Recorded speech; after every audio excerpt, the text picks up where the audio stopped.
I'm so thrilled to have Peter Norvig join us here today. Thank you so much for joining.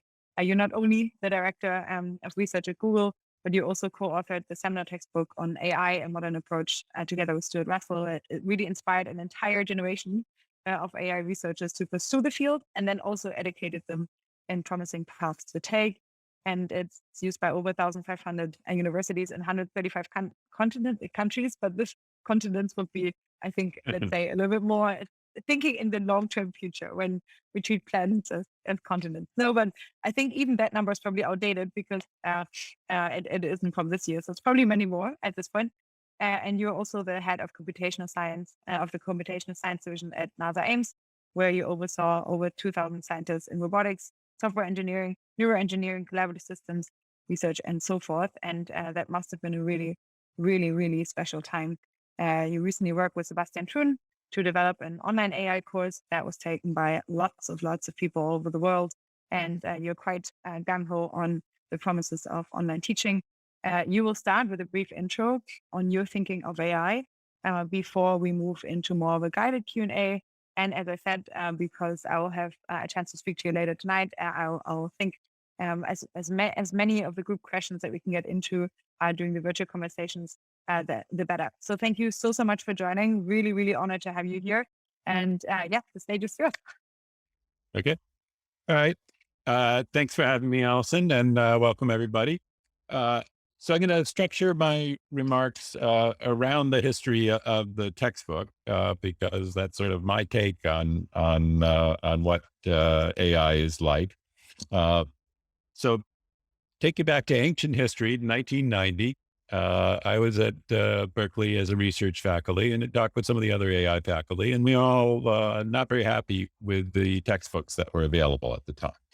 And I had, grown up on these textbooks, and they were great in their time, but it seemed like AI was changing in at least three ways. So we were moving from focus on logic to probability, from a focus on hand-coded knowledge to machine learning, and from a focus on expert systems that tried to duplicate human thinking towards a normative or optimizing system that tried to get the best answer no matter what.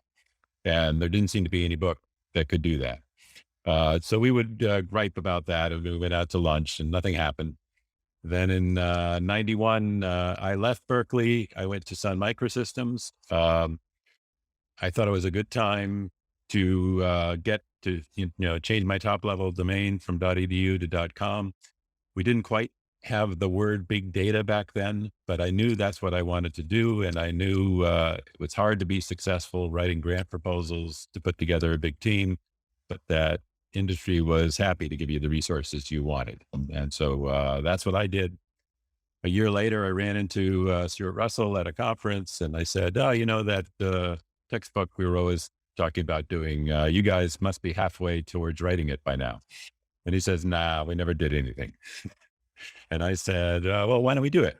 And so even though we were in different locations and different organizations, we started working on it. And we got the first edition out in 95 and we got the fourth edition out last year. So I think some of the things have held up well. So we structured the book around a couple of ideas. One is ways of representing the world and reasoning. And I think that's still key to the field.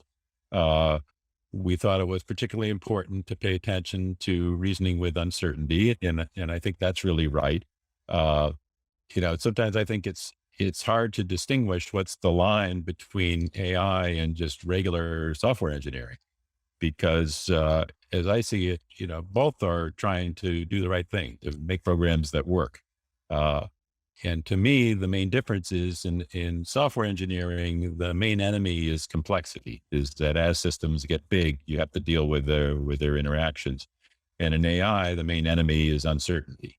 A typical software engineering program is, write the software for a bank. That's hard because there's a million rules, but what the right answer is. So you know that if you withdraw a certain amount of money from one place, it should end up in the other place, and it shouldn't be off by a penny. So complexity is the hard part there. And in AI, it's uncertainty because the data is never right. The world's always changing and so on.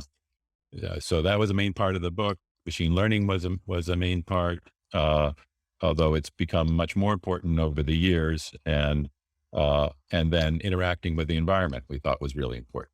And I think that holds true still.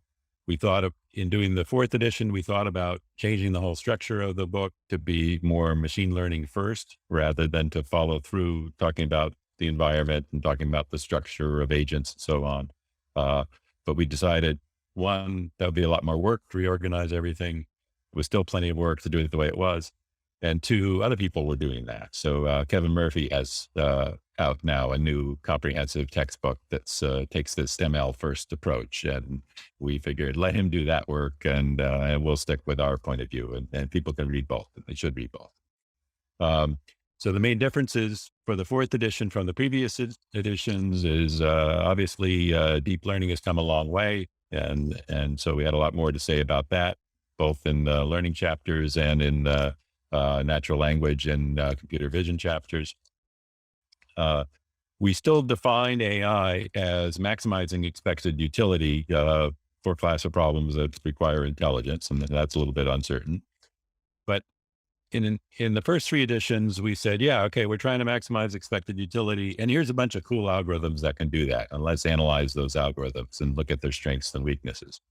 And for the 4th edition, we said, yeah, we're still going to tell you about the algorithms, but that's the easy part. You can just download those from GitHub, and let's not worry about them so much. And the hard part really is you have to decide what is it you're going to optimize. And getting that right, it seems like now that's the key question. And that's a big change in our focus. So all of a sudden, ethics and fairness and privacy and diversity, equity, and inclusion and lethal autonomous weapons and all those become part of AI. And yeah, they were kind of mentioned in the previous edition. We had it at the very end. There was a chapter on philosophy, and we threw in some ethics in the philosophy chapter. But now that's all changed. And, and I'm happy because, the philosophy chapter used to have things like Searle's Chinese room, and I was never very impressed with that argument anyway. So now it's much more meaty, I think, in covering these issues of ethics and fairness and so on. So that was really, to me, the biggest change of all.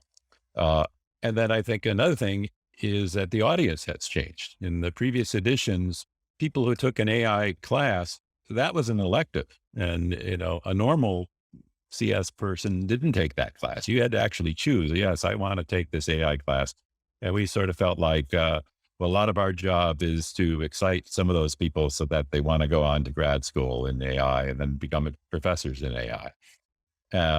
And now that's completely changed. So now every computer science major is going to take a class that has either AI or machine learning or data science in the title. And a lot of STEM majors in other fields are also going to be taking that class. And, our book maybe is appropriate for some of those classes, for other classes or other books that are good for that. But the audience has certainly changed. And we didn't want to dumb down the math too much, right? So, there's still integral signs and partial differential signs and so on. But we wanted to make it a little bit more accessible to a broader range of students. And then, so part of that is trying to explain it in a way that works for them. And then another part is that there's many more applications and less algorithms, right? So when we did the first edition in 1995, you could have a homework assignment of, write an algorithm to implement blah, blah, blah. You can't have that assignment anymore as a homework problem because anybody can search for those terms, and in a few seconds they can download something that works. So instead, it's much more kind of project-based now. So it's not implement this algorithm, but explore this algorithm and apply it to this data and see the strengths and weaknesses for how it works and how it doesn't work. And that's a big change, and I think that's a good one. So why don't I stop now and open it up for you guys' questions? So Google now has a AI tool that removes dog barking from the background. Yeah. In a in an audio stream. Can you tell us more about how that works and whether how to apply it in this certain circumstance? Yeah, I'm just kidding, Peter. But yeah, right. My dogs have spent a lot of time barking around the world to various destinations. but actually, those algorithms are getting impressive and getting better, and so it's an interesting application. Yeah.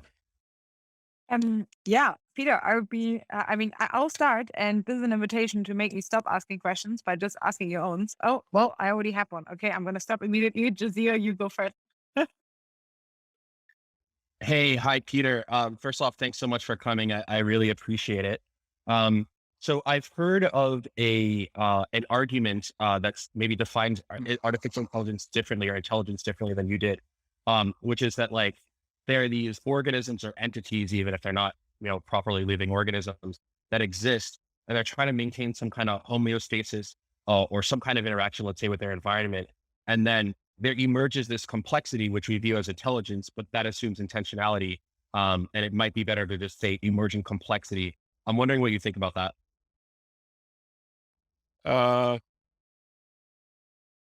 Yeah, let's see. I guess that's a good way of describing it sort of from the outside. But we're trying to think of it more from the inside, right? So if you want to understand how do we get to where we are and what is the world like, then that's probably a good thing. But if you want to say, I want to solve a problem, I want to remove barks from the background, then I'm not sure that definition helps as much. So maybe it's more, we're focused more practical rather than scientific or philosophical. Okay, next one up, we have John. Peter, thanks so much for this. I so resonate with your point about moving from algorithms to what to optimize. I'm on a panel to help figure out how we can make our diversity and inclusion more comprehensive and holistic at MIT. And there are so many dimensions. There are the traditional dimensions of diversity, physical and identity dimensions that have been well established, race, gender, and so forth. But there are all the cognitive dimensions of and intellectual dimensions, things like concrete versus abstract thinking and short-term versus long-term time horizons, and relationship versus transactional orientations, and so forth. And then there are all the other dimensions like I call them Richard Dawkins' extended phenotype of household income, hobbies, organizations joined, geographical location, and so forth. So anyway, this is a real world application of the challenge that you're talking about, if in case that could possibly be useful. Yeah, I think that's right, and that's certainly something a lot of people are grappling with now, and different organizations figure out ways to take steps towards it. I've been working with that, and we think of it this diversity as 3 parts. So there's the pipeline of how do you get more people involved. There's the hiring process of how do you reach out and find the right people and evaluate them fairly. And then there's a retention of how do you make a working environment that's going to be supportive of them. And we're able to focus on all 3 of them. As a big company, we feel like we can do some things to help build the pipeline. Smaller companies probably can't make a significant dent in that, and they have to focus more on the other 2. And I like your comment that there are subgroups that are legally protected, and you definitely want to pay attention to that. But I think there's all sorts of differences that are important. And I remember something. So you don't normally think of physicists as being an underrepresented group, but we hire a bunch of those. And I remember being struck by what a great thing that was once when we had a reading group in machine learning, and somebody who was presenting a paper and says, and here's the points, and, and then there's this theorem in the paper, and I wasn't quite sure of the proof of how it goes. And the physicist steps up and says, oh yeah, it's hard for you because you dumb computer scientists have the wrong notation for matrices.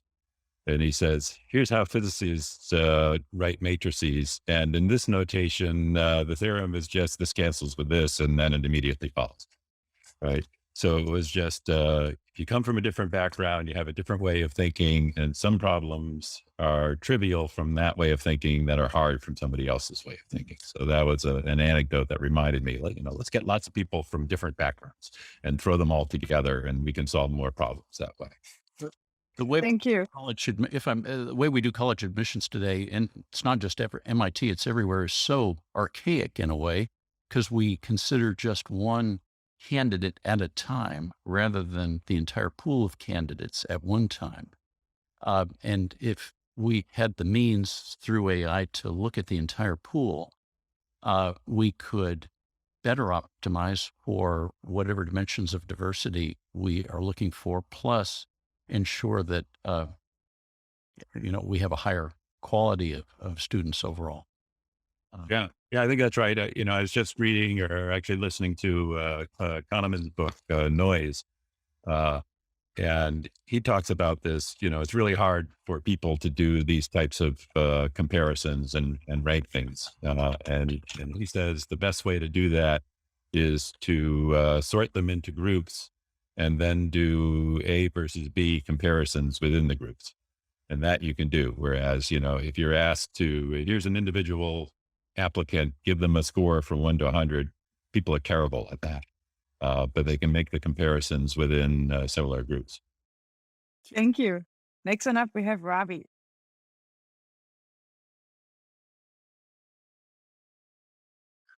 Hi, I had a question of, how do you think about the interaction going on with student behavior and social dynamics? So questions like, recommendation algorithms and these things, meeting people in the filter bubbles or more extreme content. Yeah. So that's certainly a problem. You're breaking up there a little bit. I'm not sure I got everything, but these issues of filter bubbles. So I think that's really important. For me at Google, I'd focus more on the search side, and we kind of feel like we're getting a bad rap.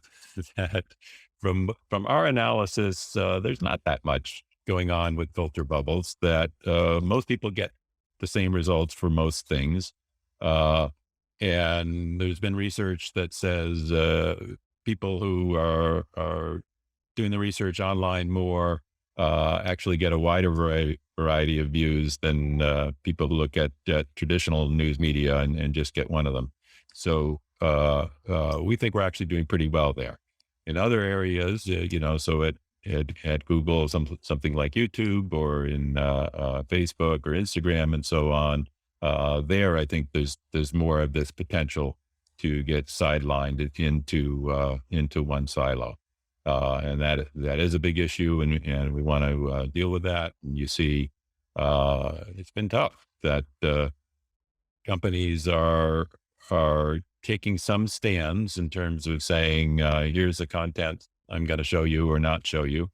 And they get criticized no matter what choices they make. Any choice you make, somebody's going to complain that you either did or didn't give the answer here. I also say, I think our job is a little bit easier in Google search, right? So if we think something is questionable, but not, outright illegal or should be banned, we can just put it on page 5 of the search results, right? So we don't have to make a binary decision of, is this banned or not? We can just say, we're going to put it down there. And if you really want to find it, you can find it.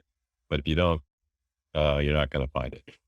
And I think somebody like Facebook has a much harder choice. If I say, I want to forward this message to my friend, it's a much tougher choice to not do that forwarding when they've asked to send that message. And there you have to have stricter criteria for what you're going to ban rather than just a softer criteria of pushing down the stuff that you think is not as good. So it's a tough problem. Next one up, we have Rosie. Hi, Vita. Great to meet you. Rosie. So your co-author, Stuart Russell, nowadays, I think, focuses a lot on AI safety and the risks of increasingly capable AI systems. But from my understanding, he didn't necessarily start out with those concerns. They kind of evolved as he learned more and more about the topic. So I'm curious if you went through a similar journey, how was your thinking evolved over time, and like specifically as it relates to the risks of AI and any safety concerns, what you think of as like top priority issues there? Yeah. So I'm not really in the same place he is. I do think that AI safety is an important field. And, I think neither of us is really that worried about robots taking over the world. And, that's the science fiction trope that you always see. I guess I'm more worried about unintentional effects. And that's why I think it's great that people are investing in AI safety now. And, I wish 100 years ago when the internal combustion engine was being created, people said, oh, this is great. Look at all the cool stuff we're going to be able to do. And I wish there'd been more people saying, yeah, but let's worry about the unintended side effects. And so I think it's good that that in AI, we're starting to do that now. And I think we probably got it about right in terms of the amount of emphasis we have on being safe. I think there are a lot of things to worry about. So I'm more worried about, sort of surveillance and totalitarian governments imposing strictness on their citizens in a way that's cheaper and more effective than having to do it with henchmen. So that's something. Stuart's definitely very much involved in lethal autonomous weapons. I'm more worried about the lethal weapon part than the autonomous part. And, I figure if I'm a peasant in Pakistan and a missile is coming towards me, I don't really care if there was a pilot in that plane or if there was a remote operator in Kansas or if it was completely autonomous, right? I might more care that the missile is coming rather than who ordered it. And are there, in particular to those risks that you worried about more, like the surveillance part, is there anything that we can do with, research in AI or almost to help those risks? Like, are there positive research areas that we could really develop and like push more in to help us combat some of those risks? Yeah, I think it's going to be primarily a social solution rather than a technical one, but the technical parts are important, right? So, you got things like there's research into how to create deep fakes, and then there's research into how to detect them. And I think a lot of these things that will be ongoing back and forth battles like that. And I've been involved in some of those battles and things like spam detection. And so getting a piece of spam isn't maybe quite as bad as some of these other effects that we're worried about, but it's an ongoing battle. And there's the good guys and the bad guys battling it out. And I think there'll have to be more regulation. I'm not sure exactly where that's going to come from. Some will come from laws. Some will come from self-regulation.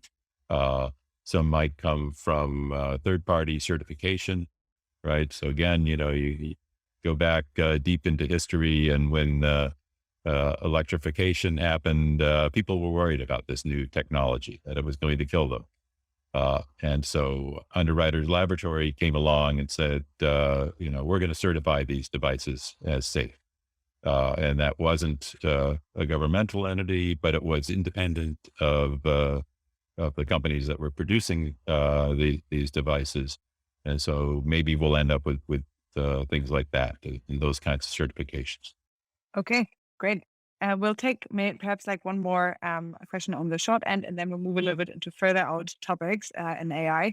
And Vahid, based on, you've had your hand up for a while. I thought Adrian had his hand up before me, but I can go first if he doesn't mind. So, Peter, I have a quick question about the definition of AI. It seems that you've maintained the same stance throughout the different editions, various editions of the textbook. I was wondering if your view on the definition has changed over the years.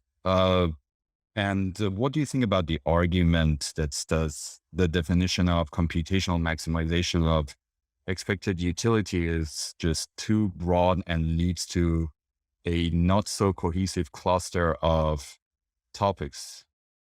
Yeah. Yeah, I think that's a fair criticism. And, we have to put down some definition. And this is what we've come up with. And I guess if I was forced to do a definition, I'm happy to do that. But I always feel like fields aren't really defined by their definitions, and fields are defined by social constructs, and different people can make different choices on them. So, you go to some universities and, one university will have one biology department and another university will have 6 different departments. They'll have biological chemistry and chemical biology and neurobiology and so on and so on. And it doesn't really mean they have a fundamentally different view of the fields. It means the politics evolve differently in their university. And how you really tell what's going on in the field is you go into one of the labs and you look around and you see what kind of, beakers and Bunsen burners they have and what the lab smells like. And that tells you what they are. And so I think the same is true of AI, that we can make definitions, but what really matters is, what are people doing? And, there'll be one group of people that are doing robotics and another set of people that are doing neural nets in a certain way, and so on and so on. And I think what the field really is determined by those communities of people and how they interact with each other. And it's not really determined by the definition we write down. Okay, great. Maybe we'll take Adrian as a final question before we move into the longer facing AI problems and solutions. Adrian. Oh, thank you. So how do you address decentralization in AI, and in particular in both business as well as the technical, or maybe even more in the business than the technical sense? Thank you. Decentralization. I'm not sure what aspect you're getting at. In the sense of distributing technology to individuals and to communities of individuals. Yeah. That are able to control policy locally. Okay. Yeah, so I guess I haven't been that much concerned with the local policy versus global, but it's certainly involved in personal control. So one of the things we have definitely been pushing is federated learning, and this idea that, if you want to do something like speech recognition, and everybody's got a different accent, so you want to do better for individuals. But we looked at that and we said, there's privacy concerns, and maybe we don't want to hold people's private conversations in our data centers because there's too much risk that would leak. So we said, instead, let's keep people's private conversations on their personal devices. We'll never hold it, but we'll give them some software to run that will analyze how they're talking and try to improve their speech recognition for them. And that's great. And that works individually. But of course, it would work much better if we can share that. And so we said, can we figure out how they can share parameters of the model that they've learned without sharing any of the data that went into improving that model? And so that's been a big focus for us. So that's decentralization in terms of getting the full effects of having one person's data help somebody else without having to share any of that data, without having to trust a centralized holder of that data. And I think that's been a big change for Google as a company and me individually. I wrote this paper on the power of data. We always saw that as an asset. But lately I was saying, well, yeah, data can be an asset, but it can also be a liability. And you have to be careful about how you want to use that. And sometimes it's better not to hold something and have it decentralized.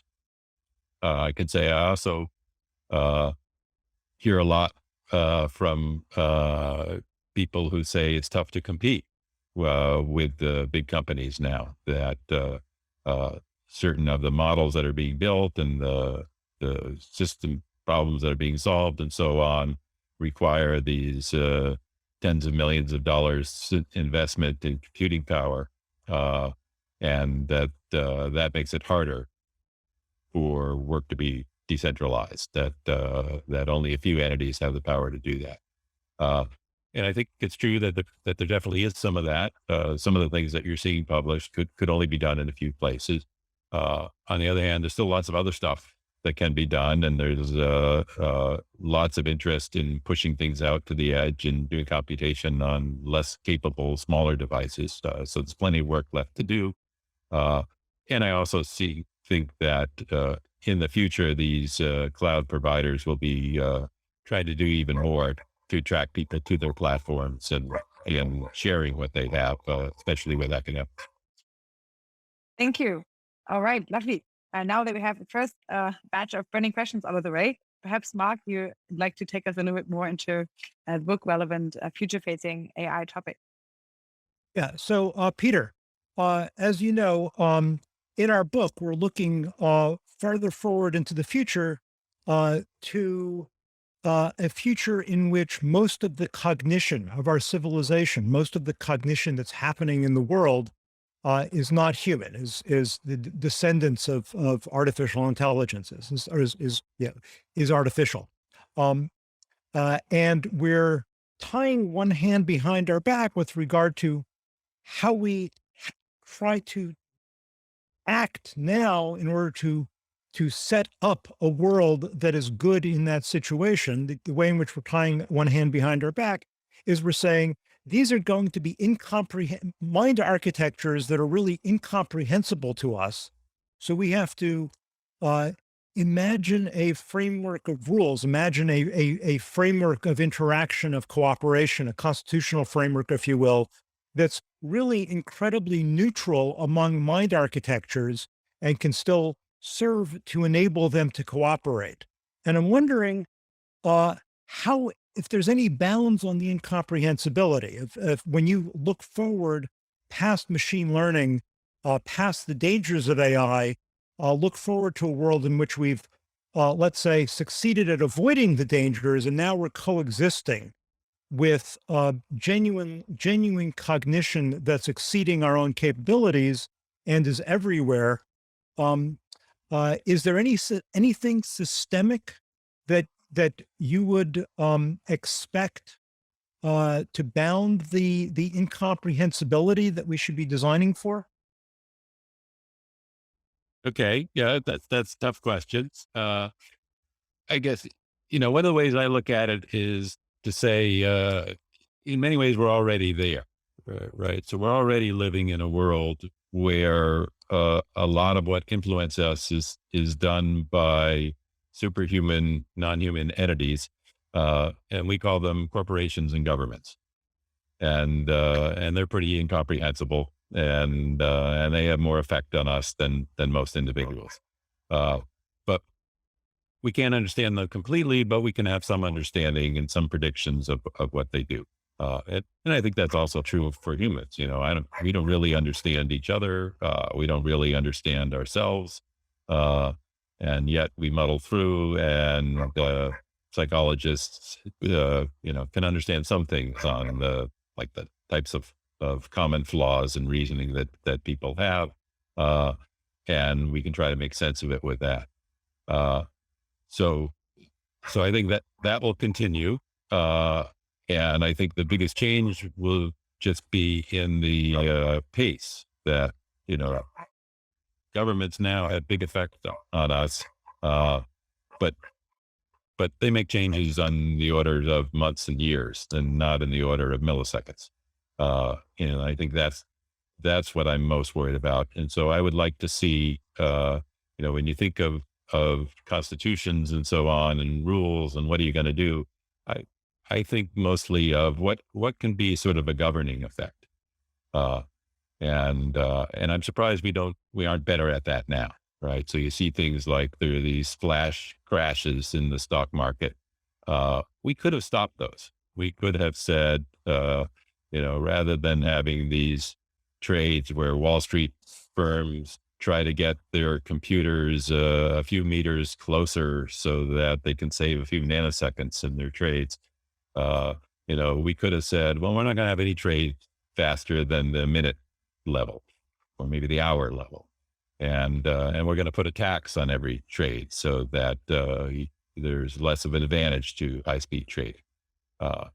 So I think those types of rules just slow everything down would be one of the things that I would concentrate on. Just let me follow up a bit. One of the things we take a lot of inspiration from is that the U.S. Constitution was designed 2 industrial revolutions ago, depending on, or more depending on how you count those. But and it was the degree of complexity of corporations and lobby groups and all sorts of organizations, the superhuman dangers that structure has succeeded at continuing to provide a cooperative framework among superhuman adversaries that are incredibly more complex than anything the founding fathers could have thought to anticipate. And nevertheless, they set up a structure that has continued to serve to some degree. But when they were doing that, they were looking back at the history of computer science. Not computer science, of political science, sorry. Looking back at the history of political science, they were very, very well informed on that. So they had a lot of patterns to know, to worry about, and psychology to project somewhat with regard to the nature of human institutions. I think we're facing a deeper incomprehensibility barrier with regard to the coexisting superhuman cognitions that are going to be the descendants of our current engineering work. So is there, once these things are much less constituted from humans interacting with each other, composing the superintelligences, what can you say about the bounds on the difference in character of the resulting intelligence compared to current superhuman human organizations? Yeah. I think it's still science. And, I was struck by how Hal Abelson said that computer science has become a natural science. And by that, he meant, it used to be a mathematical science that we could prove our programs correct. And for our non-trivial programs, we never actually proved them, but we sort of knew which direction we would have to go if we wanted to prove them, and we proved some of the properties. And for decades, we taught software engineering like that. And he says, now it's not like that anymore. You no longer write a program and think about proving it's correct. Rather, it's like being a biologist for the field manual. And, you download some program and the field manual says its behavior is such and such. And then you observe its behavior and you say, oh, well, no, there's some mistakes in behavior. Didn't get it quite right. And then you update your hypotheses on how this thing actually works. And then you try it again. And then you never bother to prove it correct or actually understand it. You just make guesses about its operation. And I think we're stuck at that level, right? It's so complex. We're never going to be able to get down to a proof again. Rather, we're going to be like naturalists, observing what's going on and forming hypotheses about where that will lead in the future. So I think we should get better about trying to do those kinds of observations and make those kinds of theories. And you make a good point about, the founders of the U.S. Constitution. They did a pretty good job. They lasted for 200 years, a lot of changes, and they mostly did okay. We see things like saying, oh, well, maybe the electoral college is becoming more unfair and so on. There's this famous story of Kurt Gödel when he was studying for his citizen test. He said, I've discovered a contradiction that could lead the U.S. into a dictatorship. And Einstein told him, whatever you say, don't tell that to the judge. And so that was lost, whatever that loophole was. And we don't know if it was a serious one or not. And so, it's hard to get these things right. I think it's also hard to balance how much change you want to allow. Right. So, you do want to, I was talking about prohibiting too much change too fast, but you also want to allow some kind of change. So, what can you allow in terms of how fast can you change these things, and what sort of guidelines do you want to put in place? This idea of, tie me to the mast so I won't be tempted to dive in with the sirens. We need these capabilities to tie us down, to stop us from doing things that seem good in the moment, but we know are bad in the long term.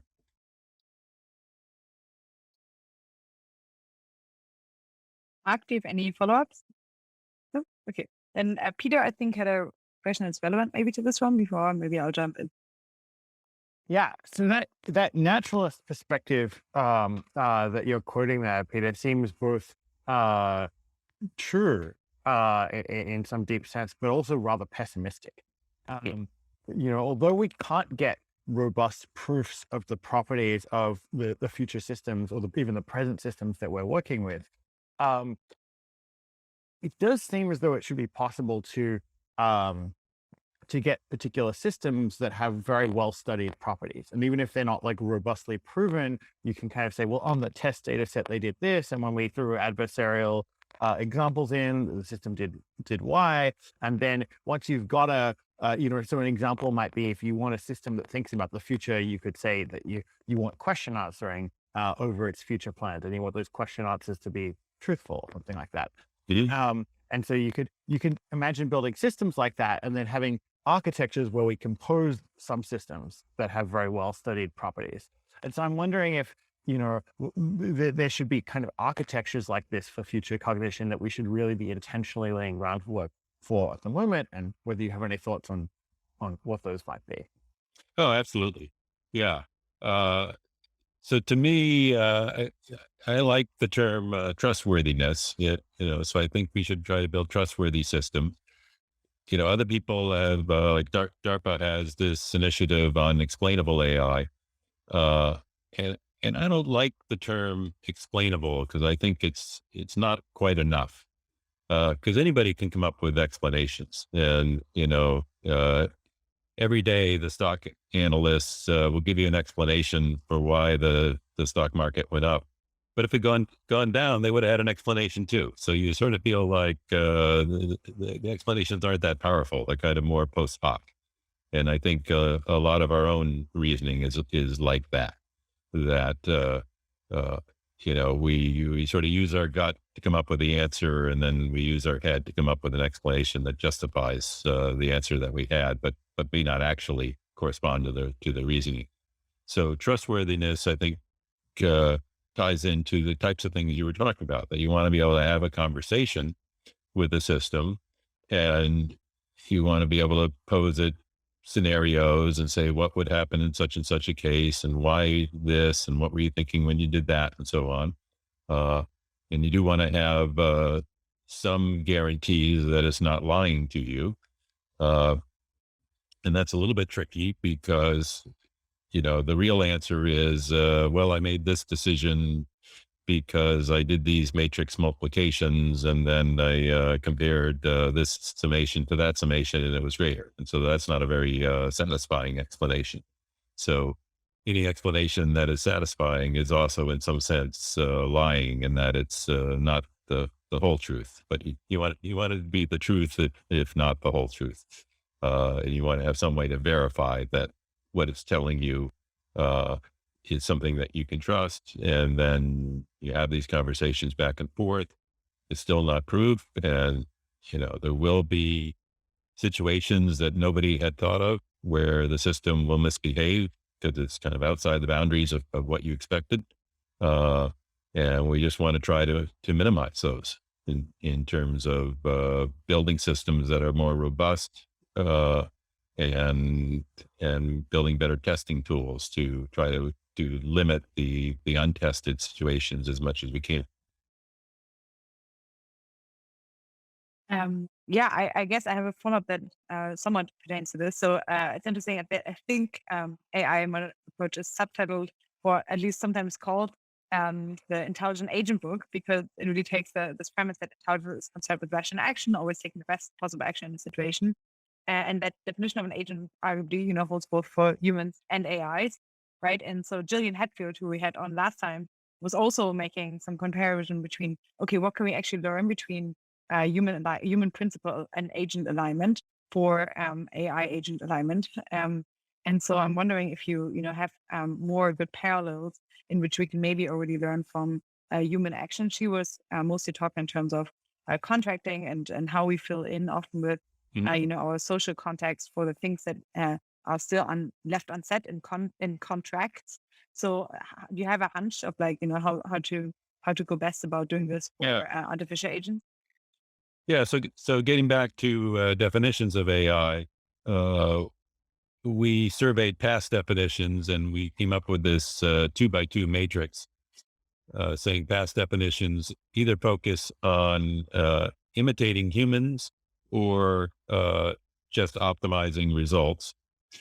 So that's one dimension. And then the other dimension is, are you looking at valid reasoning processes, or are you looking at the decisions that come out of those reasoning processes?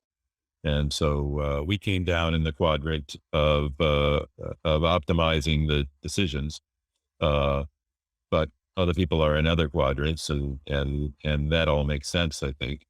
So I like that way of looking at it. I think it's interesting that when you look at our societal and sort of legal type issues, we kind of cut across different ways of looking at things, right? So most of our laws are focused on outcomes, but some of them are focused on intent, right? So murder is worse than attempted murder. Whereas, if you're only focusing on the actions or the intent of the murderer, they should be the same, because they're both equally bad in terms of what they did, in terms of their decision. And in most cases, we only punish you for what actually happened, not for your intent. But we do punish you for drunk driving, even if you drove perfectly. So I think society as a whole has different paradigms for looking at these types of issues, and we can combine them together in funny ways to make it through. Yeah, I think in one of the Lex Friedman interviews, at least you say that I think one of our challenges for the future is to describe to our markets and to our high-tech products what it is that we really want. In AI, there's a common goal of maximizing expected utility. We spend decades on the expected and maximizing parts, but very little on but taking utility as a given. Yeah. And until the public has the power to say what it really wants, the markets will choose fully. So here, I guess in our book, we take a little bit more of a questioning approach to the concept of utility, especially as aggregated over multiple agents. And so I'd be really curious to see, because, you're just pointing out, that as a society, we define things perhaps not really inconsistently, but if in funny ways. So can there be something that the public as a whole really wants? And what would it mean to figure this out? And then how could we possibly, communicate this to agents that may be very different to us? Yeah. Yeah. So, there's certainly lots of criticisms of the maximizing utility approach, and, some of these Kantian approaches try to get at that. I think a lot of the criticisms ignore externalities, and that if you take them into account, that you get a better approach for maximizing utilities. And so one of the famous examples is, well, what if it's determined that I have a certain blood type, so that my organs could save 5 people from dying, and so therefore I should be killed and my organs harvested and given to these 5 people, because saving 5 is better than saving 1. And if you find that reprehensible, then you should not believe in maximizing expected utility. And my response to that is, well, the difference between these two outcomes is, one, whether I get cut up or not. And yeah, that's kind of important to me. But the bigger difference is, does everybody have to live in a society where they're constantly under the threat of being cut up? And once you take that into account of the utility, then it makes sense to say, well, I can maximize expected utility by not having everybody live under that threat, and therefore it's okay under a utility maximization approach to not cut up people like that. And I think a lot of the paradoxes are that kind, where if you take a broader view, it makes sense.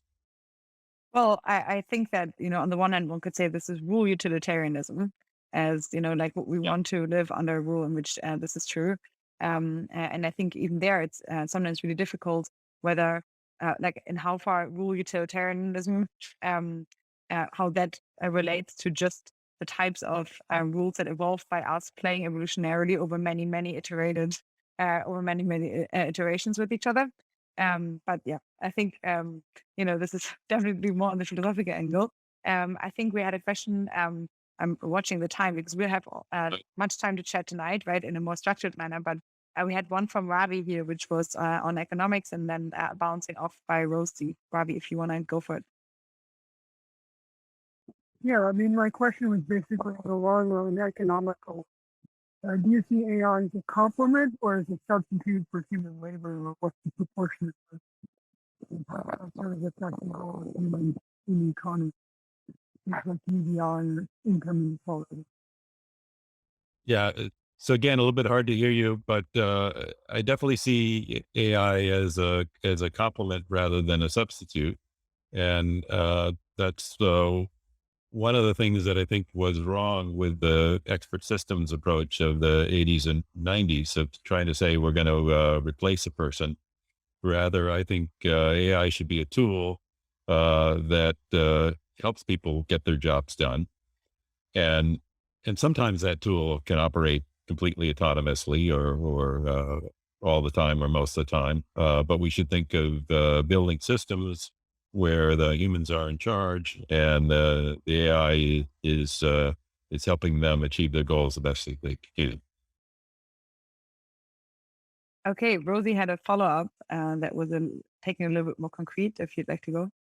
Yeah, I was specifically wondering, Peter, if you've had a chance to look into some of the recent advances in sort of automating aspects of writing code, so GitHub Copilot and OpenAI Codex API, and just generally what your thoughts are on those sorts of advances, both on the labor market, also just in general, like what the implications are for technological development. Yeah. So I think that's really interesting. I've been following it. I haven't played with it that much. I was kind of interested in this as a research area probably about 5 years ago, and maybe it was just a little bit too early. I guess I'm a little bit surprised at the way these systems have come out, that they're at sort of just how little knowledge they're incorporating, right? So they're really just looking at strings of tokens, and then they're able to be pretty successful using that. And when I was thinking about it years ago, I was also saying, well, let's try to look at, unlike with human language processing, we actually know the grammar of all these programming languages. So maybe shouldn't we take that into account? And they aren't, or they're only doing that in a latent way, which is, maybe sort of a really cool hack that, 5 years ago, it definitely didn't work, but now it does. Maybe just because you have enough code. And so people are looking at these issues, and there certainly are problems of, since it doesn't understand what it's doing, it's going to make some errors. People are also worried about copyright issues and who owns this generated code and so on. So I think it's really interesting. I think we can do a lot more. And I think we'll see a change pretty rapidly in terms of what someone's day-to-day life as a programmer is going to be. And I think we've already seen that. And I notice it in working with my younger colleagues. I feel like a dinosaur sometimes, right? So we'll say, oh, we're trying to do something, and here's this new package that helps, and I'll sit down and I'll start reading the documentation, and 3 hours later, I feel like I sort of have a pretty good understanding. I'm ready to get started, and my younger colleague will come back and say, I'm done. I implemented it. It works. Let's move on to the next thing. And I said, but I have all these questions. How does this work? How does that work? How does this other thing work? And they said, oh, I have no idea, but I got the answer, so I'm not going to care. And sometimes my approach of saying, maybe you really should understand things before you say you're finished. Sometimes I'm right, but sometimes they're right. And it was a waste of my time to try to understand something when I could have just gotten the answer and been done with it and been on to something else. And I have to try to train myself to say that these are two different modes of operating, and figure out when it's right to do one or the other. And that's been hard for me to give up that level of control. Well, I think you wrote a fantastic essay on this, of like teaching yourself, I think, how to program in over 10 years, arguing for this more, I think, understanding approach. But I think just in the interest of time, with 1 minute left, we had Chow Chow, I think, who's the way from China, if that's correct, and with another final question, and then we'll get into more of the deeper discussions tonight. Hi, Peter. Thank you for your talk. And I have two questions. One is, how can we exchange more effectively the ideas and results among many disciplines, such as philosophy, logic, mathematics, economics, etc., to shape a better version of AI area? And question two, is aligned AI possible from your perspective? Yeah. I think that's a great question. And we've certainly seen examples of people in AI rediscovering things that were already known, right? So operations research had a lot of these approaches already figured out. Nobody in AI had read any of that. And then they started publishing them. And then finally somebody said, hey, this work has already been done. Let's use what somebody else has. So I think we need to do a better job of that. Maybe we can have some automated tools to say, then there's been some work to say, this literature intersects with that literature. Here's something else you should read. So I hope we can do that. I also wanted to jump in there and say in the comments, John Chisholm had this point about common law. I think that's really important. And I think part of it is, it's hard to be a programmer. It's hard to write things down formally, and it's hard to write down laws formally and get them right. And maybe it's easier to write down prototypes to say, not here's the exact limits on what's legal and not, but here's one example of something that's good, and here's another example of something that's bad. And, so that's what we do in machine learning rather than in regular programming. And maybe the law in our ways of understanding and dealing with technology should be driven more by these prototype examples rather than by trying to write down a law and get it exactly right. So I agree with that. Really well, we're getting back into the point on constitutions made earlier, and I think explaining how that, or like exploring how that legal space interacts with the AI space, I think will definitely be an interesting feed for us as well over the next few years. Okay, we're now 1 minute over time. I want to be really mindful of your time, especially because you're gracious enough to grant us more of that later for an in-person after-show meeting. Thank you so much for everyone who joined virtually. We tried to get as many questions from all of you in as possible. And tonight we have a little bit more of a focused discussion with a fireside chat with Peter and a fireside chat with Mark Miller and Dean Tribble from Agoric. I look forward to seeing a few of you there. For those of you who filled out the type form and I got back to you, I can't wait to see you later. And thank you so much for taking time to join us virtually. It was really, really much appreciated, which was a crazy walk through a bunch of different areas, near and short, and hoping to focus in on a few of those tonight. Okay, thank you, everyone. I'll see many of you tonight or at the next one virtually. Bye-bye.